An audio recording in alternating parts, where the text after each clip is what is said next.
اور آنسو بہنے لگے۔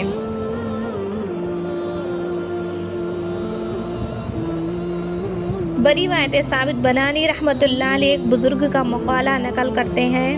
وہ فرماتے ہیں کہ مجھے معلوم ہوتا ہے کہ میری کون سی دعا قبول ہوئی۔ لوگوں نے پوچھا کہ وہ کس طرح معلوم ہو جاتا ہے؟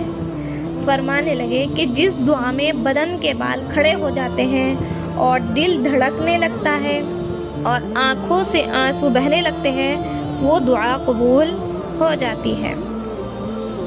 ان 7 آدمیوں کا جن کا ذکر حدیث میں آیا ہے، ابھی حدیث میں پڑھا ہے، ایک وہ شخص بھی ہے جو اللہ کا ذکر تنہائی میں کرے اور رونے لگے۔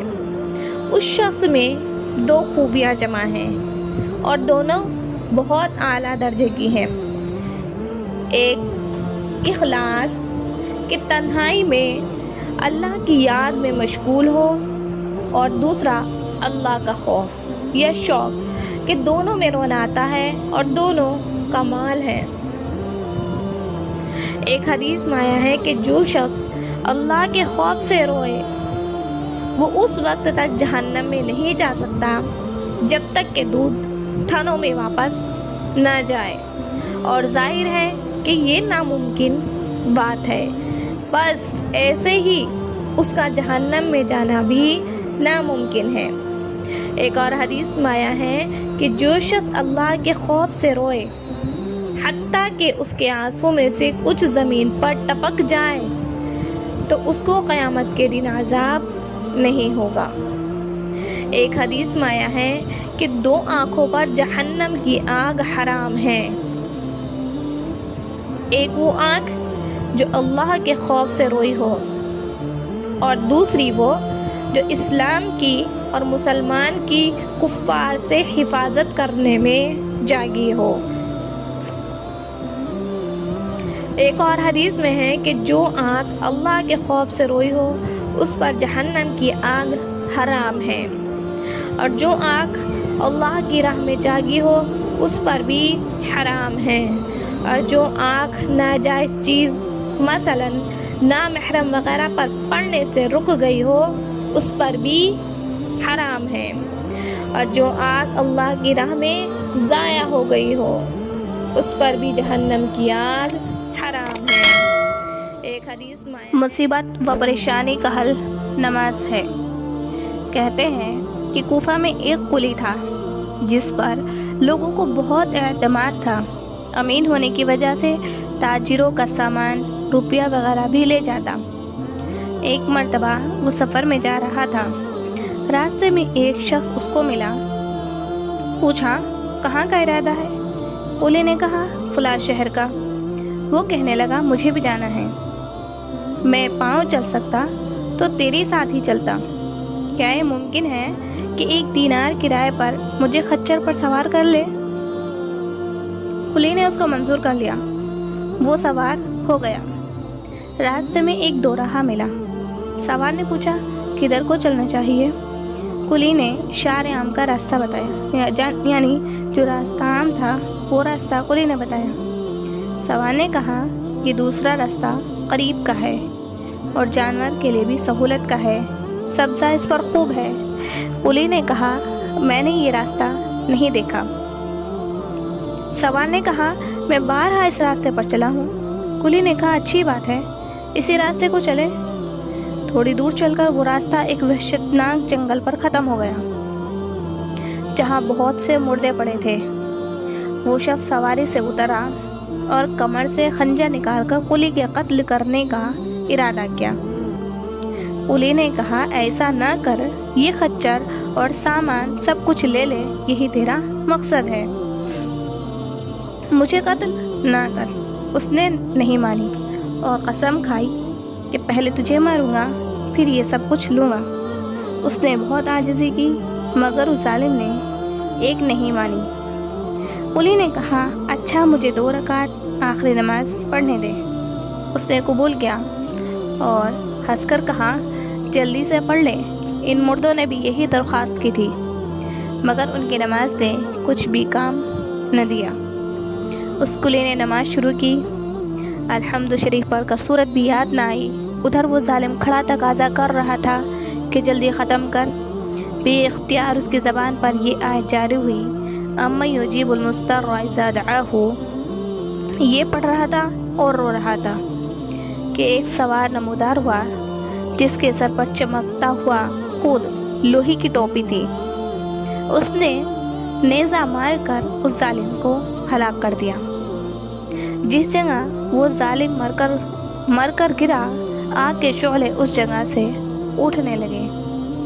یہ نمازی بے اختیار سجدے میں گر گیا، اللہ کا شکر ادا کیا۔ نماز کے بعد اس سوار کی طرف دوڑا، اس سے پوچھا، خدا کے واسطے اتنا بتا دو کہ تم کون ہو اور کیسے آئے ہو؟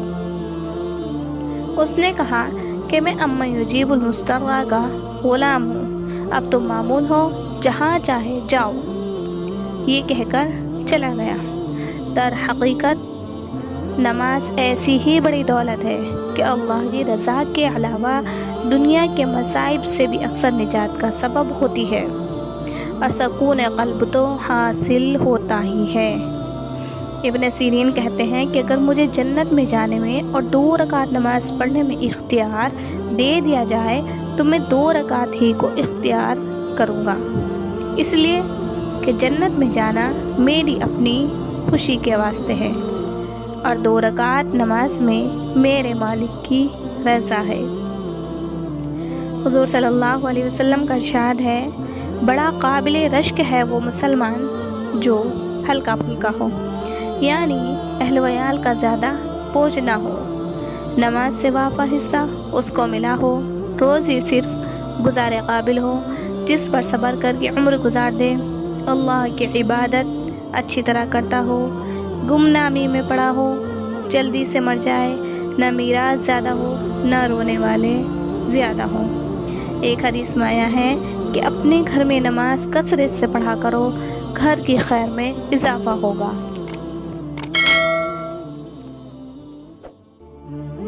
حضرت علی رضی اللہ عنہ نے اپنے ایک شاگرد سے فرمایا کہ میں تمہیں اپنا اور فاطمہ کا، جو حضور صلی اللہ علیہ وسلم کی سب سے لاڈلی بیٹی تھی، قصہ سناؤں؟ شاگرد نے کہا، ضرور۔ فرمایا، وہ اپنے ہاتھ سے چکی پیستی تھی، جس کی وجہ سے ہاتھ میں نشان پڑ گئے تھے، اور گھر کی جھاڑو وغیرہ بھی خود ہی دیتی تھی، جس کی وجہ سے کپڑے میلے کچیلے رہتے تھے۔ ایک مرتبہ حضور صلی اللہ علیہ وسلم کے پاس کچھ غلام باندیاں آئیں۔ میں نے فاطمہ سے کہا، تم بھی جا کر حضور صلی اللہ علیہ وسلم سے ایک خدمتگار مانگ لو تاکہ تم کو کچھ مدد مل جائے۔ وہ حضور صلی اللہ علیہ وسلم کی خدمت میں حاضر ہوئی۔ وہاں مجمع تھا اور شرم و مزاج میں بہت زیادہ تھی، اس لیے شرم کی وجہ سے سب کے سامنے باپ سے مانگتے ہوئے بھی شرم آئی، واپس آ گئی۔ دوسرے دن حضور اقدس صلی اللہ علیہ وسلم خود تشریف لائے۔ ارشاد فرمایا، فاطمہ، کل تم کس کام کے لیے گئی تھی؟